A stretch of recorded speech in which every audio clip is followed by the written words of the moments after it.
warahmatullahi wabarakatuh. Perkenalkan, nama saya Bintang Ramadan dengan NIM 21074006. Baiklah, saya akan menjelaskan komponen sensor pada mobil Avanza.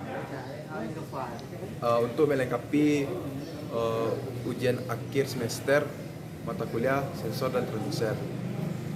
Kita langsung saja ke videonya. Di belakang saya sudah ada sebuah engine stand dari Volkswagen, yaitu dengan mesin seri VVTi 16 VFI.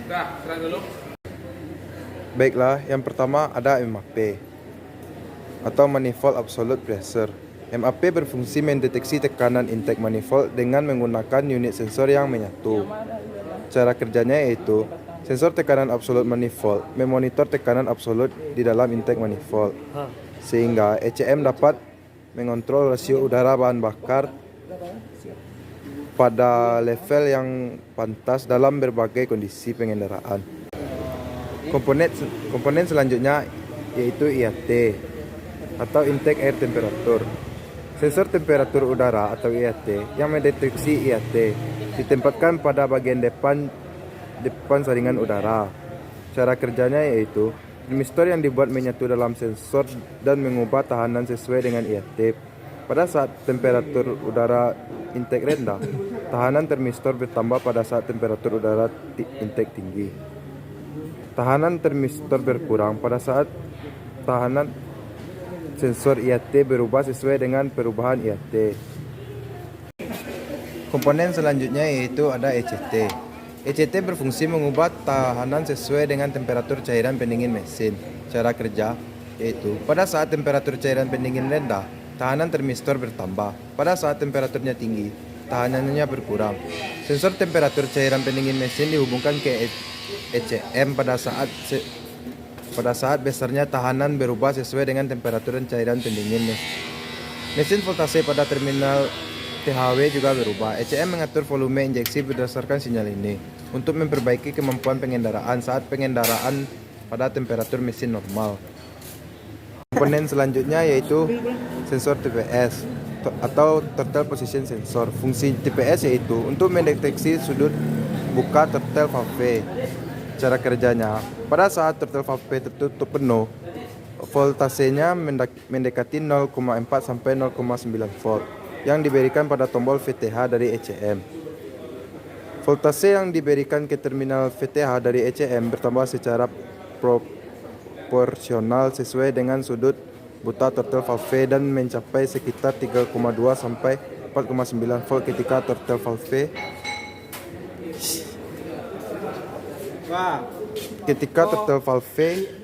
telah dibuka penuh. ECM menentukan kondisi pengendara dari output voltase dari terminal VTA dan melakukan fungsi seperti koreksi radio udara, bahan bakar, dan kontrol roll cut. Komponen selanjutnya yaitu knock sensor yang berada pada bagian bawah sini. Knock sensor ini berfungsi untuk mendeteksi knocking mesin. Cara kerjanya, sensor ini memiliki elemen piezoelektrik yang membangkitkan voltase ketika terjadi perubahan bentuk. Voltase itu dibangkitkan saat blok mesin digetarkan oleh knocking. Munculnya beberapa knocking mesin dapat ditekan dengan cara mengendurkan timing pengertian.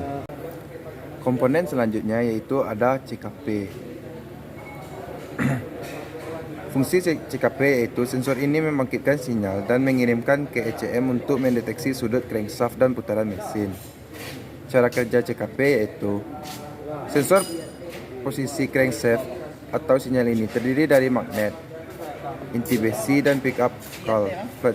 Sinyal posisi crankshaft memiliki 30 gigi dan dipasangkan pada bulit timing crankshaft. Komponen selanjutnya yaitu CMP. Fungsi CMP itu mendeteksi sudut cam. Cara kerjanya yaitu sewaktu camshaft berputar, gigi pada timing rotor dan celah udara pada pickup berubah, menyebabkan fluktuasi dalam medan magnet dan membangkitkan gaya elektromotif dalam pickup coil. Komponen selanjutnya yaitu oksigen sensor. Fungsi oksigen sensor yaitu digunakan untuk mendeteksi konsentrasi oksigen di dalam gas buang dan memberikan umpan balik kepada ECM untuk mengontrol rasio udara bahan bakar. Cara kerjanya yaitu bila rasio udara bahan bakar menjadi kurus, konsentrasi oksigen di dalam gas buang meningkat dan sensor oksigen menginformasikan kepada ECM tentang kondisi kurus tersebut. Pada saat rasio udara bahan bakar menjadi lebih gemuk dari rasio udara bahan bakar stoichiometrik, maka konsentrasi oksigen di dalam gas buang akan dikurangi dan sensor oksigen menginformasikan kepada ECM tentang kondisi gemuk itu. Komponen selanjutnya itu ada VSV. Fungsi VSV untuk membuka saluran uap bahan bakar dari tangki bensin. Dialirkan melewati korkwal konsistor menuju intake manifold untuk pembakaran di dalam silinder. Cara kerjanya yaitu ECM mengubah duty signal ke vacuum switching valve atau VSP dalam sistem evaporative emission atau EVAP sehingga HC yang masuk dapat disesuaikan dengan kondisi pengendaraan atau beban mesin putaran mesin, kecepatan kendaraan dan lain-lain setelah mesin dipanaskan. Komponen selanjutnya yaitu ada ISC. Katup ini mengontrol putaran mesin dengan menambah atau mengurangi volume udara yang di bypass oleh throttle valve sesuai sinyal yang diterima dari ECM. Cara kerja: rotor dibuat menyatu di dalam ISC valve berputar searah atau berlawanan arah jarum jam dengan sudut tetap sesuai dengan sinyal dari ECM. Rotor dan katup ditempatkan dengan mur seperti biasa sehingga katup tiupnya dapat bergerak ke depan dan ke belakang sesuai dengan proporsi putaran rotor. Dengan demikian, volume udara masuk dikontrol dengan mengubah celah antara katup dan bodi. Komponen selanjutnya yaitu OCV berfungsi untuk mengatur tekanan oli yang disuplai ke VVT controller. Cara kerja yaitu camshaft timing control melakukan penyesuaian dengan kondisi operasi mesin seperti volume udara masuk, posisi throttle valve, dan temperatur cairan pendingin mesin. ECM mengontrol OCV berdasarkan sinyal yang ditransmisikan oleh beberapa sensor. VVT controller mengatur sudut intake camshaft menggunakan tekanan oli dari OCV. Hasilnya, posisi relatif camshaft dan crankshaft dapat dioptimalkan untuk memperbaiki momen mesin dan konsumsi bahan bakar dan mengurangi emisi gas buang dalam berbagai kondisi kendaraan. ECM mendeteksi intake valve timing aktual menggunakan sinyal dari sensor CMP dan CKP dan melakukan kontrol feedback.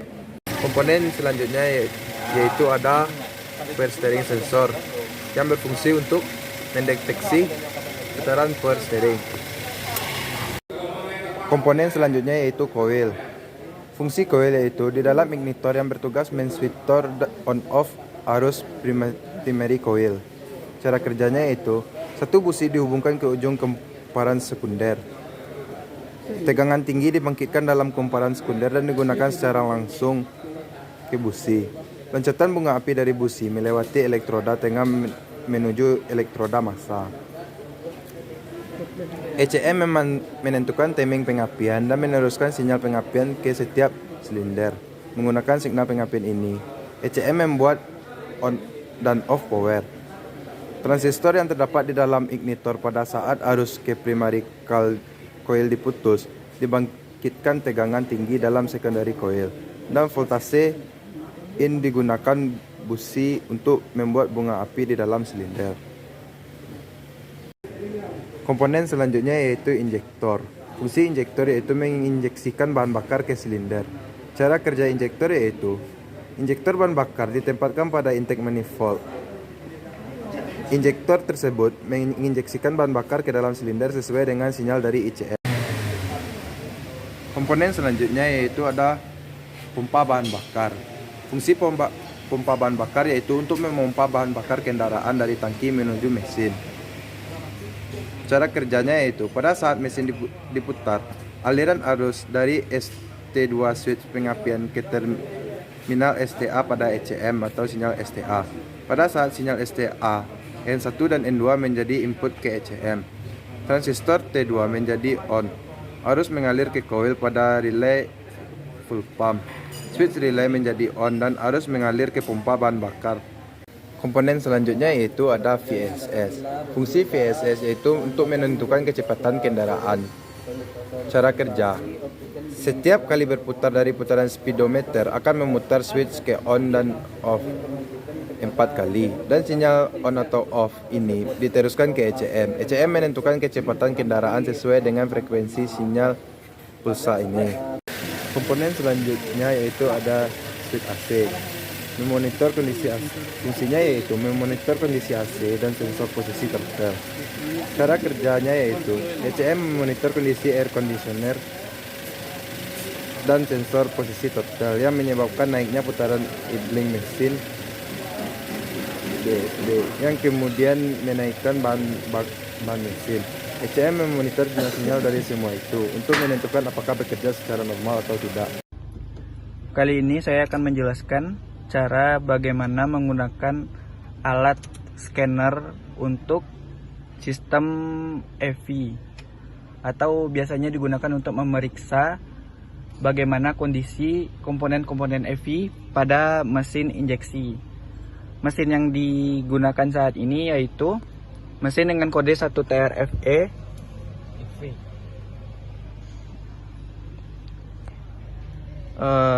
lalu saatnya kita memulai dengan menekan tombol start, pilih GEG dan GD scan.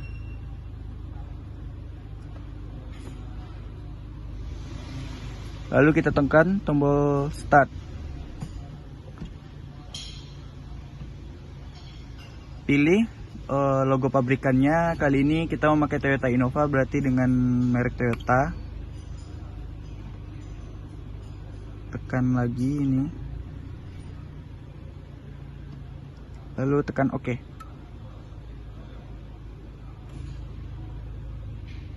Tunggu alat ini menerima data dari ECM.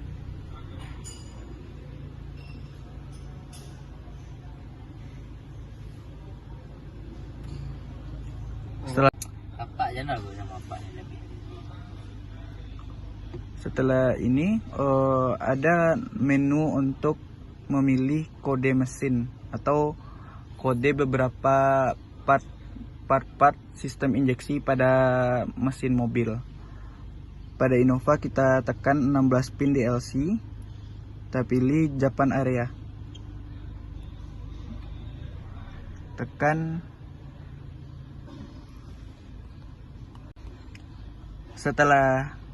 Setelah keluar menu seperti ini, kita pilih powertrain.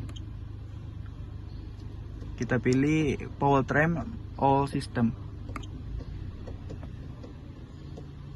Ada di sini engine ECT cruise control, tapi untuk mobil Innova tidak ada cruise control dan segala macamnya, cuma ada engine dan ECT.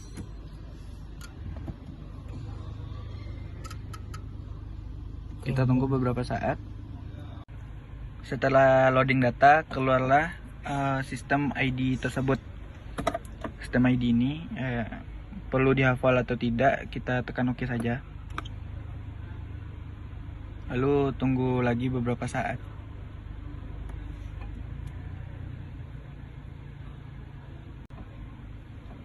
Setelah ada sedikit loading, datang menu diagnosi fungsinya untuk mendiagnosanya saja. Kali ini kita cuma untuk membaca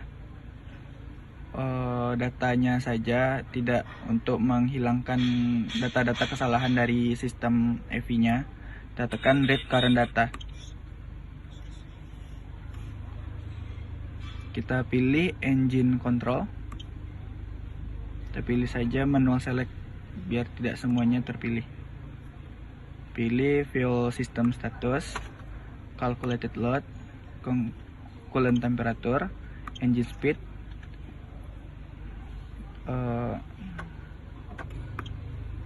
intake air, manifold absorb pressure. Lalu kita tekan OK. Tunggu alat ini membaca data dan datanya tersebut keluar. Calculated loadnya 17,25%, coolant temperaturnya 87 derajat Celcius, engine speednya 7.745,25 rpm, intake airnya 34 derajat Celcius, dan di sini data mass airflow-nya rata-rata sekitar 4 cm per SE.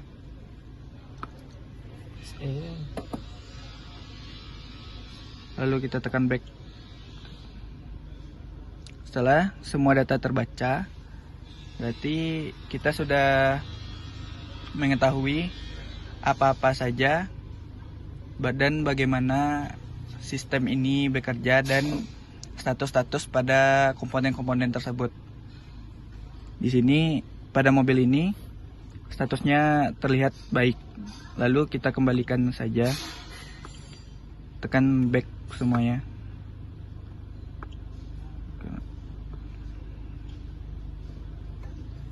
Back, kita kembalikan saja seperti awal.